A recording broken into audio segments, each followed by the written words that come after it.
Hi, I'm Ed Amorosa from Tag Cyber, and I'm here with my good friend Lior Frenkel, who is the founder and CEO of Waterfall Security. Welcome, Lior. Thank you, Ed. How Thank you you for doing? having me here. I'm I wouldn't have you come to New York without interviewing you. We sat down and we did an interview over at NYU. good. Yes, a year ago. Big Corsair, and you had a lot of interesting stuff, so I wanted to hear all about. Now, when we were having coffee before the interview, you were telling me about something called, is it Industry 4.0? Yeah. Tell me what that is, and then we'll backtrack and hear something about you. But I want to start off by hearing about what Industry 4.0 is. Okay. Good idea. So, Industry 4.0 is, I think, the best way to describe it is it's the name of a movement that's happening worldwide that includes all of the updating and upgrading and modernization of the industrial area, the industrial manufacturing sites, and all of the industrial types of environments, from the smallest to the biggest, towards it includes the industrial Internet of Things, industrial cloud, connected plants, all of the things that we hear about, but in one big movement and one coherent direction. And this is a big thing in our market, because it has a lot of very good things included in it. It'll allow great saving in manufacturing. It will allow the customers and asset owners to do things that they couldn't do before in much easier ways and everything. But also it's not even on the other side. On the same side, it brings in and creates a lot of security concerns from the let's call it basic privacy and information type of security concern, up to the thing that we are more focused on, which is the industrial cybersecurity issues of interfering with physical processes and physical damage to machinery and things like that. So there's a lot of pros there, but there are also a lot of cons, and we are focused on that. So. Instead of thinking of the security as a con, is it possible for Industry 4.0 to be an opportunity for the security to get better? Because we're not starting with a very secure base to begin with, right? Of course, it's an opportunity, but and the good thing about Industry 4.0 that it tries to bring in security and include it in everything. It's not that easy, because at the end, security is a byproduct. With all due respect to what we do in the market, the real market is the market that produces stuff. They produce energy, they produce cars, they manufacture medicine, and security helps them do that efficiently, helps them do that safely, helps them do it securely. So the first and the foremost important thing is to advance manufacturing. Security helps that. So there are industries, and in the past there were more than that just upgraded and updated, but didn't think about security, or how today it's called cybersecurity or industrial cybersecurity, and they have a very big problem, because they made all of those changes and now they are wide open for attacks. Industry 4.0 tries to include this from the start, and tries to make the basic designs and then more advanced design and the system designs to include cybersecurity in it. And again, it's a movement, so it's not something that has a start and an end. It's a vector that pushes things in the right direction. That's interesting. And it's we see the effects already, and it's very exciting. Yeah. You and I had sushi over the summer, Yeah. and you impressed It was the a heck good out of sushi. me. I remember you were diagramming OT security with the soy sauce and everything Yes, on the table. yes. How did you get so smart? How did you get into this? Were you a computer guy growing up? Did you? What led you to this? Okay. Well, I'm a classic, cliche. I got my first computer as a present from my parents when I was 8. Well, actually, they bought it to my brother, who is older than me, but he didn't care so much about them, and I just took over and didn't leave the computer since. And I learned how to code practically by myself. Back then, I'm based out of Israel, and back then in Israel, there were almost no localized coding books. So I had to do it through English, which isn't so easy. And there were no courses or anything, or at least not very much. Nothing online in those days. No. Back then, there was no real internet back then. Right. We would use modems to call other computers. Boards. Fun days. So I started there, and started coding and creating systems, and coding and breaking systems. Both are fun activities. And I just was caught into it entirely.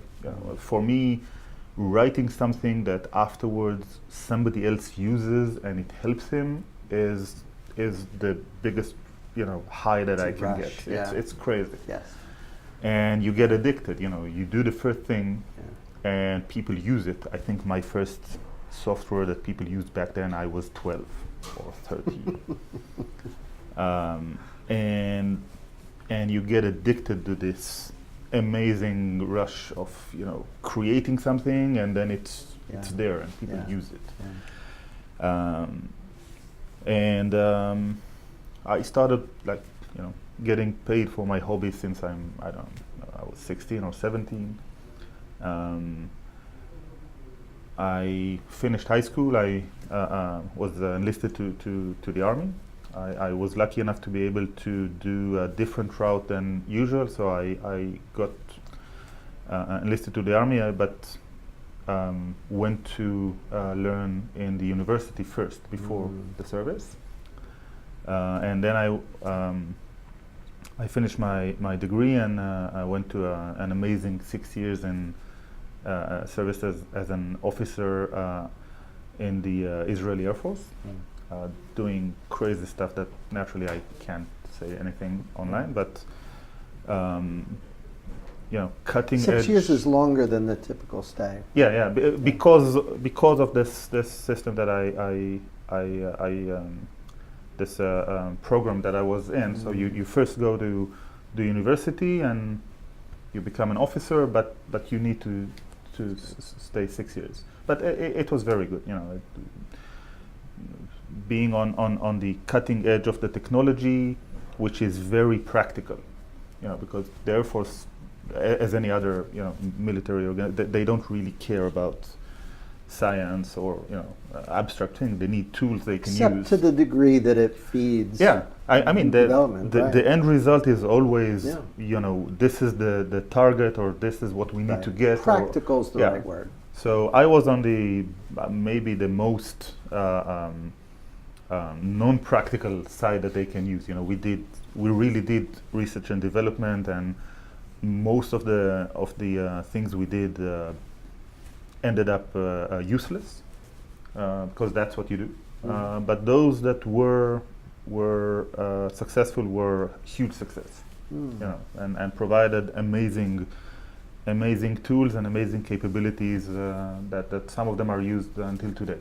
So that's fantastic. Now, you and I were joking that starting a tech company, you have to be young enough and maybe ignorant enough to not see all the crazy problems. But you started a cool company. We didn't say ignorant. We said cocky. Cocky is right. We said cocky. You have to be a little bit, right? You need to think that you know better than others. Because if you don't, what's the point? Well, you'd be looking over your shoulder. You'd never get anywhere. But when did you start the company? How long have you guys been around? Well, Waterfall Security is not my first company. I started a company before, a company that was eventually acquired by a big NASDAQ company. What was that called? It was called Gita Technologies, and Waterfall was founded in 2007. So it's 10 years now. And the main, theme that pushed towards opening this company was based on our background and the understanding of what the offensive side is capable of in the cyber realm.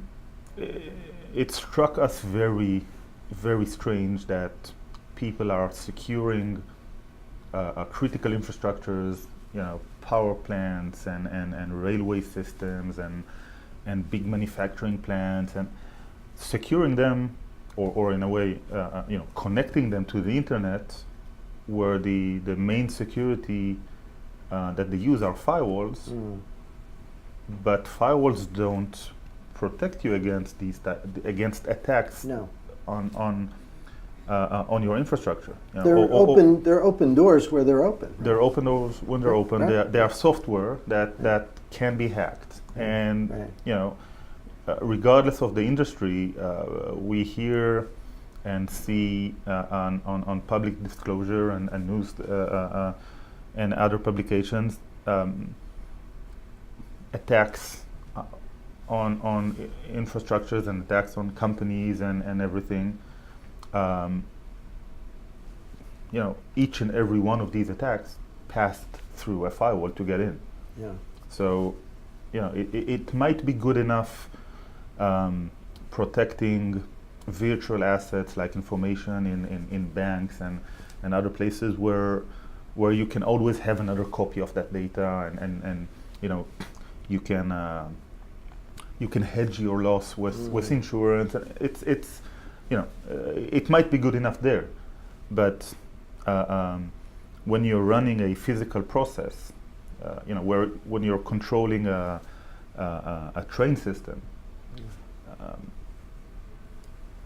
connecting the signaling system, the network that connects all of the railways and controls, monitors where are all the trains and how to make sure that there are no collisions and everything, have that accessible from the internet, and put a firewall there or don't, but it's accessible from the internet.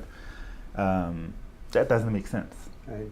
The risks people could get killed. People could get killed, or in this case, it's clear. But even, do you want to give your kids pills that were produced in a pharmaceutical plant that's connected to the internet, accessible from the internet? I don't. Yeah, it's frightening. You don't want to do that.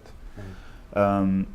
So that was like the main motivation. This is why I've started Waterfall, to fix that problem. Now the naive solution for that is let's not connect nothing, but that's naive. Real life demands are, you need to provide access to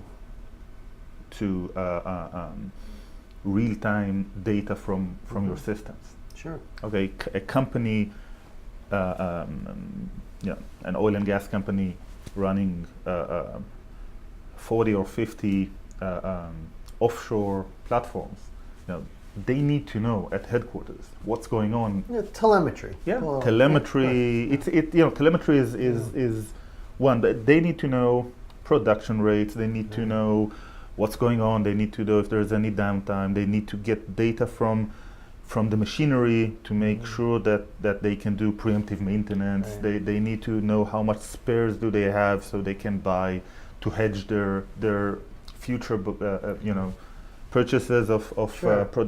Full visibility. Yeah, they need full visibility, but on the other hand, they want to keep them safe. Yeah, because if your pumping system doesn't work, it doesn't work. Yeah. If it's broken, Sometimes it takes weeks or even months to get it back to full operative. So it's that Heisenberg principle of, if I'm observing, am I also creating a negative situation by observing? And I guess that's exactly what you guys are focused on, preventing that, right? Exactly. So it's unidirectional being one of the concepts there, right? Yeah. So we developed, again, being young and cocky, we said, hey, we need to develop something that we cannot hack. You know, if we can't hack, nobody can hack. We grew up. Probably right. Probably right. That is the same, but today we at least try US, China, Russia, Israel, UK, all five probably have about as good an offensive capability as could be imagined. I have that right? You read the same papers that I do. That's about right. Yeah. So you figured out if you could, is isolation one of the key concepts? Well, again, it's not isolation. It's enabling integration, but in a safe way. Yeah. You know, respecting the real risks and not opening up everything and praying that it'll be okay. Right. You know, it's industrial cloud. Okay, there are so many good things to do with big data information analysis. Big data analytics from production information. Huge values. Okay, but connecting all of your substations, all of your production sites, doesn't matter. Opening them up to the internet and connecting them to a cloud that you don't control, your service provider doesn't control. It has all of your competitors on it, and who knows who else. Right. It doesn't make sense. So the answer isn't not do that. The answer is Industry 4.0 a little bit of that? Of course. Yeah. It's not a little bit. It's all about it. It's all about it. It's all about it. Because I would think there's a subset of 4.0 that does include some proper protections. So again, the naive way is to say, let's not do that. Yeah. But that's not grid, energy grid. Yeah. But there's no value in doing that. You want to say, let's do that, but let's do that safely. Mm-hmm. So this is Waterfall. You know, the technology that we developed, the unidirectional security gateway, and many other technologies that we developed and are still developing and innovating, are all based on this concept that let's allow data to be available, but why do we need to allow everything else to get in? You know, why do we need to expose all of our systems when the only thing we need is to expose the data? Right. And you know, we started in 2007. Started selling in the company is headquartered in Israel. So we started selling in Israel when after inception. Started selling here in North America in around 2009, 2010, and maybe a couple of years later expanded worldwide. Mm-hmm. And we are currently selling practically everywhere, mainly in North America, Asia Pacific, and in Europe, and of course in Israel. You know, it's our hometown, and it's going good. So my understanding is, in the IT and OT side, you guys put proxies so that the IT side thinks it's talking to devices in the OT realm, but actually it's talking to Waterfall. Yeah. And over in the OT side, the devices think they're talking to IT, but it's actually proxy, and those proxies have unidirectional connectivity. Am I describing that right? Yeah. It's a clever architecture. So let's go to the real basic but very widely used or very widely needed use case, which is access to data, real-time access to production data. Right. So again, from a management center. From management, from almost everything. You need that. So let's assume that you are a customer and you have 10 or 50 or 300 production plants worldwide. Again, you need to have at headquarters, and sometimes for third parties and sometimes for cloud services, you need to know what's going on either in the production or in the network, or what's the state of their security.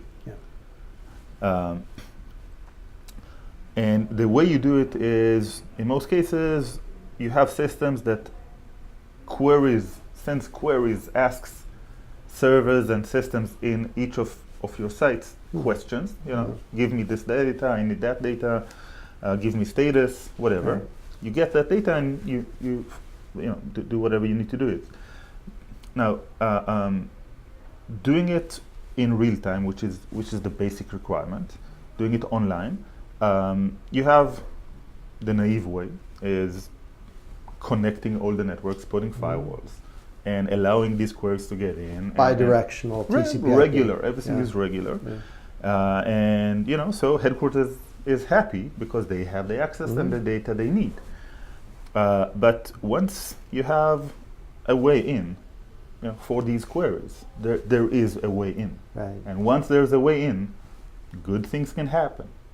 Good queries can get in, but bad queries can get in. It's usually incredibly convenient too. REST API, it's all very beautiful and convenient. But you're saying when you do that, you open the whole place up to every hacker on the planet.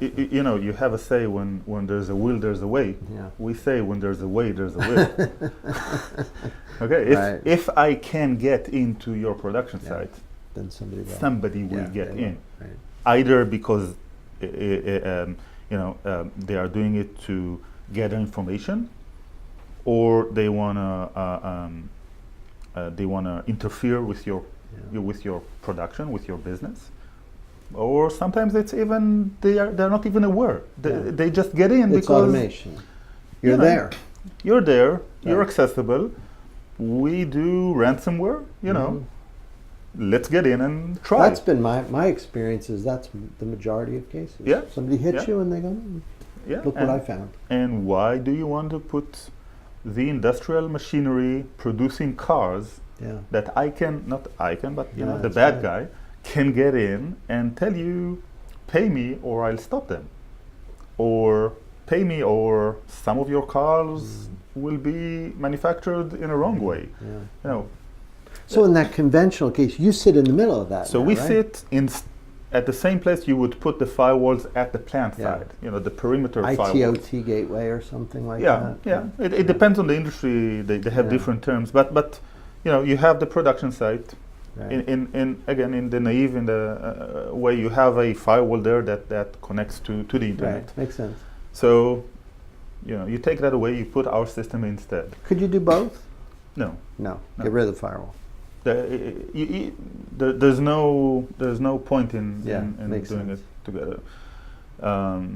So you put the Waterfall unidirectional gateway at the same place you would have put the firewall, or in most cases instead of.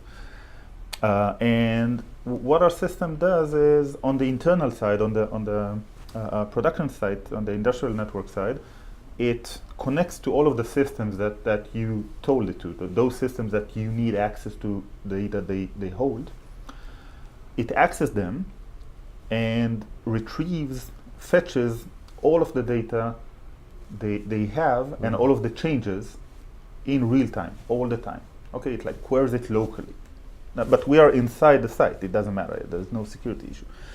All of those changes, all of that updated data is then gathered and pushed out through a physically unidirectional medium. Okay, we have a hardware, special built hardware that allows data only to go out. Once it's out, our system takes it and populates it in systems which are copy systems of those that are inside. Yeah. So now you have, and this is where in the sushi bar we put the soy sauce and everything. Right. So you have the real systems inside, and you have these replica systems outside, which are fully functional because they are the same system just installed outside, and fully updated because this is what the Waterfall Gateway does. It mirrors them. Yeah. In a way, it's like a one-way mirror. Okay.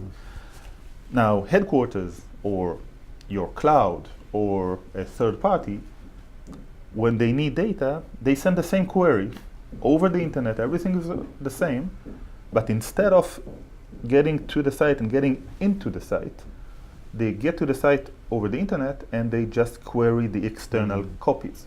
So they get with no or almost no change in anything, right. not the procedures, not the systems, nothing, they get the ability to query production systems, real-time production systems, but in fact they do it on the replica ones that are outside. It's a damn good idea. Yes, it is. Good idea. Yes, it is. Yeah. Thank you. Yeah. And by that we eliminated the need to provide a way in. Right. You know, we like exported the problem outside, and now it's a classic IT.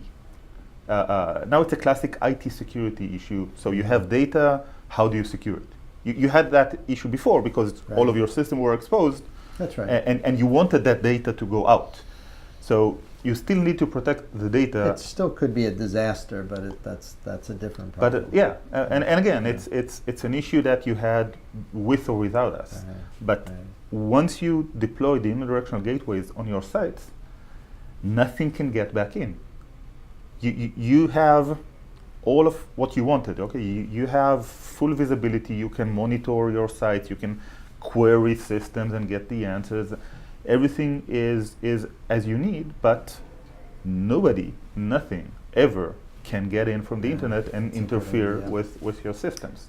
I'm going to guess business is pretty good for you guys. You described the system nicely. It makes a lot of logical sense, and it seems like it'd be easy to demonstrate that works. Business is very good. When we started, there was no market. Back in 2007, 2008, 2009, industrial cybersecurity was a non-existing market. The awareness was almost non-existent. Regulations in these areas were, I don't even remember any of those. If they were, customers didn't seek for these types of solutions.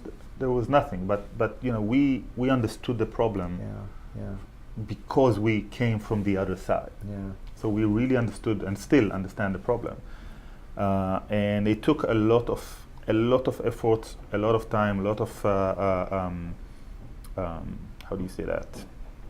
Conviction to work on changing the minds of the market, from the regulators to experts like yourself in the market, that customers come and consult with, and with the customers themselves, that they need to understand the problem. And I'm quite happy to say that in the last couple of years, a lot have changed. So many regulation came and guidelines and standards and best practices that just come out and say firewalls won't save you. Right. Use unidirectional gateways. Yeah, I'm glad they are. Some of them are demanding that, requiring that. Some of them are just suggesting and saying it's better in these situations, and some of them are at least listing them as alternatives to the firewalls. But it's all moving now much faster than before. And again, industrial cloud, industrial IoT, all of these require more connectivity. And as more connectivity is required, the bigger need is for our systems. That's very, very inspiring. Yeah, so we are, it's